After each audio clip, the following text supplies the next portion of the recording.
தேவனுக்கே மகிமை உண்டாவதாக.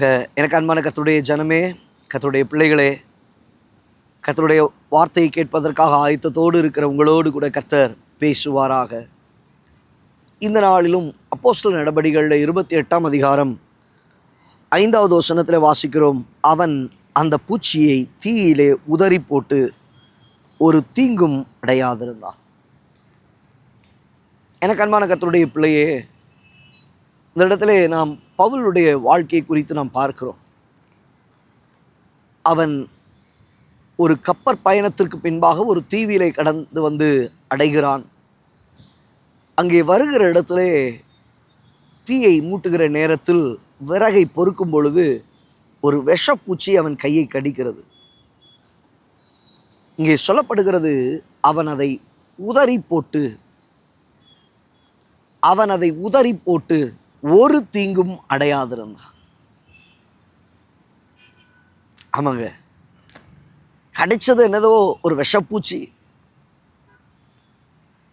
விஷத்தின் காரியங்கள் அவனை கடித்து கொண்டது அல்லது கவி கொண்டது, அவன் வாழ்க்கையை அழிக்க நினைத்தது. இன்றைக்கு உங்களுடைய வாழ்க்கையில் சில விஷ காரியங்கள் அது உங்களை கவி கொண்டது. உங்கள் வாழ்க்கையை அப்படியே பிடிச்சிட்டு நிற்குது. சில பாவங்கள், சில தரித்திரங்கள், சில சோம்பர்கள், சில துக்கத்தின் ஆவிகள் உங்களை அப்படியே கவி வச்சிருக்கு. உங்களால் செயல்பட முடியாதபடிக்கு அந்த விஷம் கொஞ்சம் கொஞ்சமாக உங்களுக்குள்ள ஏறி அப்படியே நீங்கள் நின்று போய் நிற்கிறீங்க. ஜீவன் உள்ளவனை போல உங்களால் கர்த்தரை துதிக்க முடியலை, கர்த்தரை தேட முடியலை, ஆராதிக்க முடியலை. காரணம் என்ன? அது கவி கொண்டதுனால உள்ள விஷம் ஏறிக்கிட்டே இருக்கு. மயக்கம் அடைகிற நிலையில் வர்றீங்க. ஆனால் இங்கே வசனம் சொல்லுகிறது, அவன் அதை உதறி போட்டு. Yes, praise the Lord. இன்றைக்கு இந்த நேரத்தில் இந்த வார்த்தையை கேட்கும்போது ஆண்டவர் சொல்லுகிற வார்த்தை என்ன தெரியுமா? அதை உதறி போடு, அதை உதறி போடு. எழும்பு எழும்பு சியோனே, உன் வல்லமையை நீ தரித்துக்கொள். தூசியை, உன் மேலே இருக்கிற தூசியை நீ உதறி போடு. உன்னை கவி கொண்டு இருக்கிற விஷப்பூச்சியை நீ உதறி போடு. பாவத்தை நீ உதறி போடு.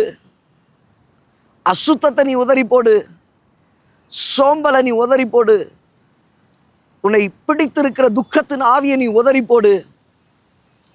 அழகா சொல்லுது, அவன் அதன் பின்பு ஒரு தீங்கும் அடையாதிருந்தான். நீ உதறி போட்டுட்டனா அந்த விஷம் உனக்குள்ள ஏறாது. அந்த துக்கத்தின் ஆவியை உன்னை துக்கப்படுத்த முடியாது. அந்த பாவத்தின் கிரியைகள் உன்னை பாவத்திற்கு உட்படுத்த முடியாது. அதை உதறி போடு, நீ ஒரு தீங்கும் அடைய மாட்டாய். எஸ், ஒரு தீங்கும் அடைய. வாதை உன் கூடாரத்தை அணுகாதுப்பா. பலவீனம் உன்னை சேதப்படுத்தாது. உன் பலன் குறுகி போகாது. ஆபத்து காலத்தில் நீ சோர்ந்து போவாயானால் உன் பலன் குறுகிறோம். அப்போ ஆபத்து காலம் வரும்போது உனக்குள்ள சோர்வு கவி கொள்ளக்கூடாது. உன் பலன் குறுகிறோம். இந்த நேரத்தில் ஆண்டவர்கிட்ட கேளுங்க, ஆண்டவரே அதை உதறி போட உதவி செய்யுங்க. சோம்பலை உதறி போட உதவி செய்யுங்க. நான் எழுந்து ஓடணும், உற்சாகமாய் நான் காணப்படணும்.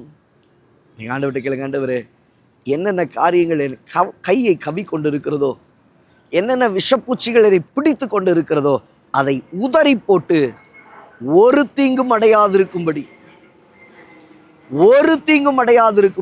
தேவனாகிய கர்த்தர் உங்களுக்கு அனுக்கிரகம் செய்வாராக. எல்லா கண்களை மூடி ஜெபிக்கலாமா?